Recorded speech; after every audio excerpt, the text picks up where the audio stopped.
সকলকে নমস্কার, আসসালামু আলাইকুম। আশা করি সবাই ভালো আছেন। আজ আমরা অংশীদারি ব্যবসায়ের ২ নাম্বার অঙ্ক নিয়ে আলোচনা করব। অর্থাৎ এর পূর্বে আরও একটি অঙ্ক নিয়ে কথা বলেছিলাম আমরা।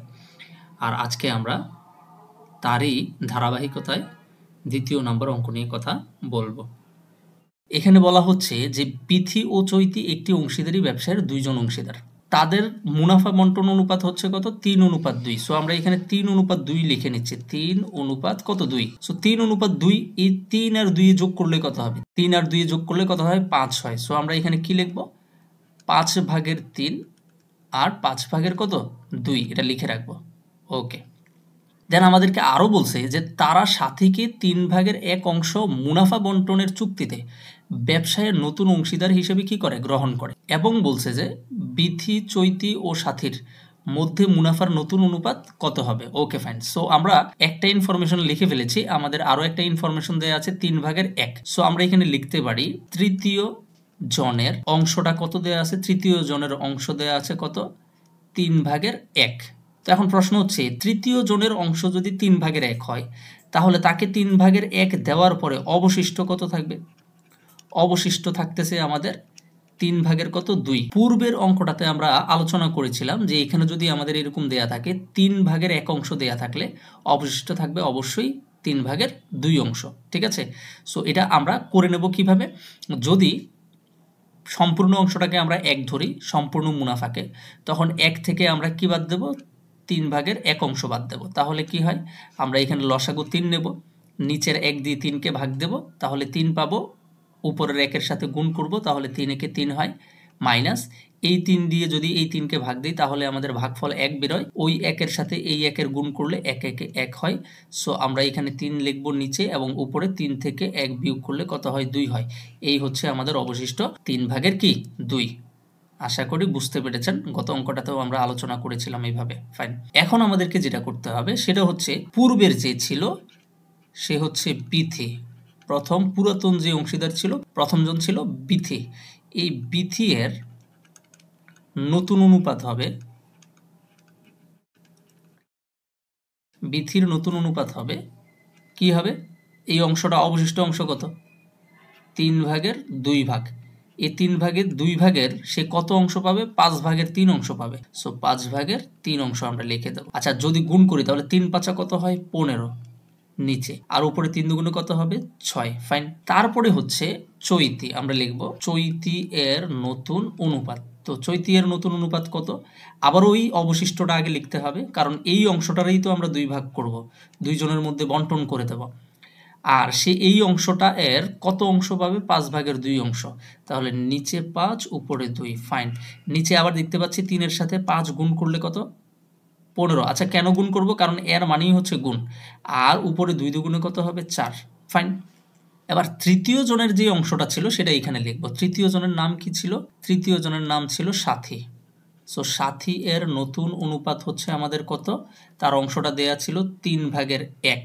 সো আমাদের পূর্বের নিয়ম অনুযায়ী আমরা বলছিলাম এই নিচের যে মানটা থাকবে হরটাকে কি হইতে হবে? সমান হতে হবে। সো এটাকে সমান করার জন্য সমান মানই হচ্ছে কত? ১৫। তাহলে ৩-এর সাথে কত গুণ দিলে ১৫ হবে? অবশ্যই ৫ গুণ দিলে। সো নিচে যেহেতু ৫ দিয়ে গুণ দিয়েছি, উপরেও ৫ দিয়ে গুণ দিতে হবে। তাহলে উপরে ৫ একে কত হবে? ৫ হবে। ফাইন। তাহলে আমরা পাচ্ছি ৬, ৪ এবং কি ৫। সো আমাদের উত্তর হবে, সুতরাং তাদের অনুপাত হবে ৬:৪ অনুপাত কত হচ্ছে? ৫। আশা করি বুঝতে পেরেছেন। সো এখানে আমরা এটার উত্তর হিসেবে আমরা অপশন কাকে নিতে পারি? ক কে নিতে পারি। ফাইন। এবার আমরা ২টা অঙ্ক করলাম, ধরে ধরে ভেঙে ভেঙে আমরা করলাম। এখন এই অঙ্কগুলা করার একটা শর্টকাট টেকনিক আছে। শর্টকাট টেকনিকটা একটু ফলো করার চেষ্টা করব বা দেখার চেষ্টা করব। শর্টকাট টেকনিকটা হলো, এখানে একটু খেয়াল করে দেখেন। সো পুরাতন অংশীদারদের অনুপাত কত ছিল? ৩ কত? ২। এবং নতুন যে অংশীদার আসছে তাকে দেয়া হবে কত? ৩/১ কত? ১। আচ্ছা, সো যখন আমি প্রথম ২ জনের অনুপাত বের করতে যাব, অর্থাৎ নতুন অনুপাতটা বের করতে যাব, তখন আমাদেরকে যেটা করতে হবে সেটা হচ্ছে এভাবে আমরা লিখব, নতুন অনুপাতে বিথি ও চৈতি এর অনুপাত বা অংশ, ঠিক আছে, লিখে নিলাম।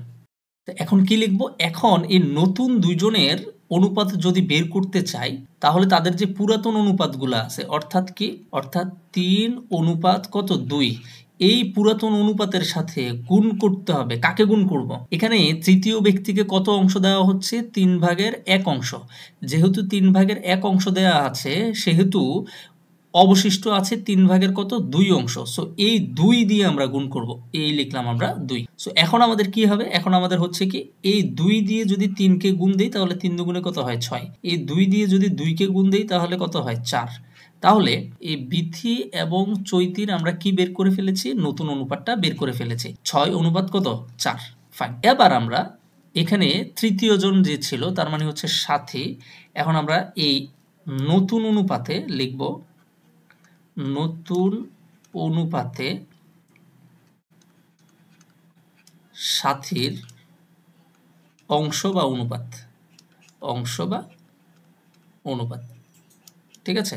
সো কিভাবে করব? এখানে একটা জিনিস দেখে নেব, সেটা হচ্ছে সাথীকে কত অনুপাত দেওয়া হচ্ছে? 3/1 সো আমরা জাস্ট 3/1 যে 1 ভাগটা আছে এই 1 ভাগটা লিখব, গুণ দেব পুরাতন অংশীদারদের যে অনুপাত আছে সেই অনুপাতের যোগফল। পুরাতন অংশীদারদের অনুপাত কত কত দেয়া আছে? 3 আর কি আছে? 2 আছে। সো 3 এবং 2 এর যোগফল লিখব, 3 যোগ 2, তাহলে কত হয়? এখানে 5 হয়। 3 আর 2 যদি 5 হয়, আর এই 5 এর সাথে যদি আমরা 1 গুণ করি, তাহলে 5 একে কত হচ্ছে? 5 হচ্ছে।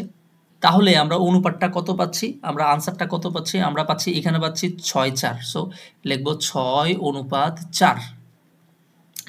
আর তৃতীয় জন মানে হচ্ছে সাথীরটা কত পাচ্ছি? 5, তাহলে অনুপাত 5। সো আমরা দেখলাম যে শর্টকাটেও আমরা এখানে 6/4/5 পাচ্ছি। ঠিক আছে, আশা করি বুঝতে পেরেছেন। আর ওই দুইটা অঙ্ক বুঝে থাকলে এখানে আরো কয়েকটা অঙ্ক দেয়া আছে, এগুলো আপনারা একটু করে নেবেন। এখানেও দেখেন নতুন অনুপাত বের করতে বলা হয়েছে, এখানেও মুনাফা বন্টনের নতুন অনুপাত বের করতে বলা হয়েছে, মুনাফা বন্টনের নতুন অনুপাত বের করতে বলা হয়েছে। মাথায় রাখবেন, শুধুমাত্র আপনি নতুন অনুপাতগুলো বের করার সময় আপনাদেরকে দুইটা ইনফরমেশন হলেই হবে। আপনাদেরকে অতিরিক্ত কোনো ইনফরমেশন দেয়া থাকলে সেগুলো গ্রহণ করবেন না। আপনার কি লাগবে? এই 5/1 এই একটা তথ্য লাগবে, এবং এই 4/1 এই একটা তথ্য লাগে। যেমন এই প্রশ্নটাতে গ মূলধন বাবদ 2 লক্ষ টাকা এবং সুনাম বাবদ 1 লক্ষ টাকা প্রদান করলে মুনাফা বন্টনের অনুপাত কত হবে? এইখানে আমাদের এই গ মূলধন বাবদ 2 লক্ষ টাকা এবং সুনাম বাবদ 1 লক্ষ টাকা এটার কোনো প্রয়োজনে নেই। তারপরের প্রশ্নটাতেও বলা আছে, দেখেন গ মূলধন বাবদ 2 লক্ষ টাকা এবং সুনাম বাবদ 1 লক্ষ টাকা কি করে? প্রদান করে। এই জায়গাটার প্রয়োজন নাই, শুধু প্রয়োজন কোনটা? এই 5/2 এবং 5/1, জাস্ট এগুলো আমাদের প্রয়োজন। ঠিক আছে, সো এখানে 4টা অঙ্ক দেয়া আছে, আশা করি এই 4টা অঙ্ক করে এগুলোর আনসারগুলো একটু আমাদেরকে বলবেন। ঠিক আছে, এরপরেও যদি এই 4টা প্রশ্নের মধ্যে কারো কোথাও বুঝতে সমস্যা হয় আমাদেরকে কমেন্টের মাধ্যমে জানাবেন, আমরা করিয়ে আপনাকে আবার বুঝিয়ে দেব। ঠিক আছে, সো আগামী ক্লাসে অন্য কোনো টপিক নিয়ে আপনাদের সাথে দেখা হবে। ততক্ষণ পর্যন্ত সবাই ভালো থাকুন, সুস্থ থাকুন, ধন্যবাদ। আর আমাদের চ্যানেলের সাথেই থাকুন।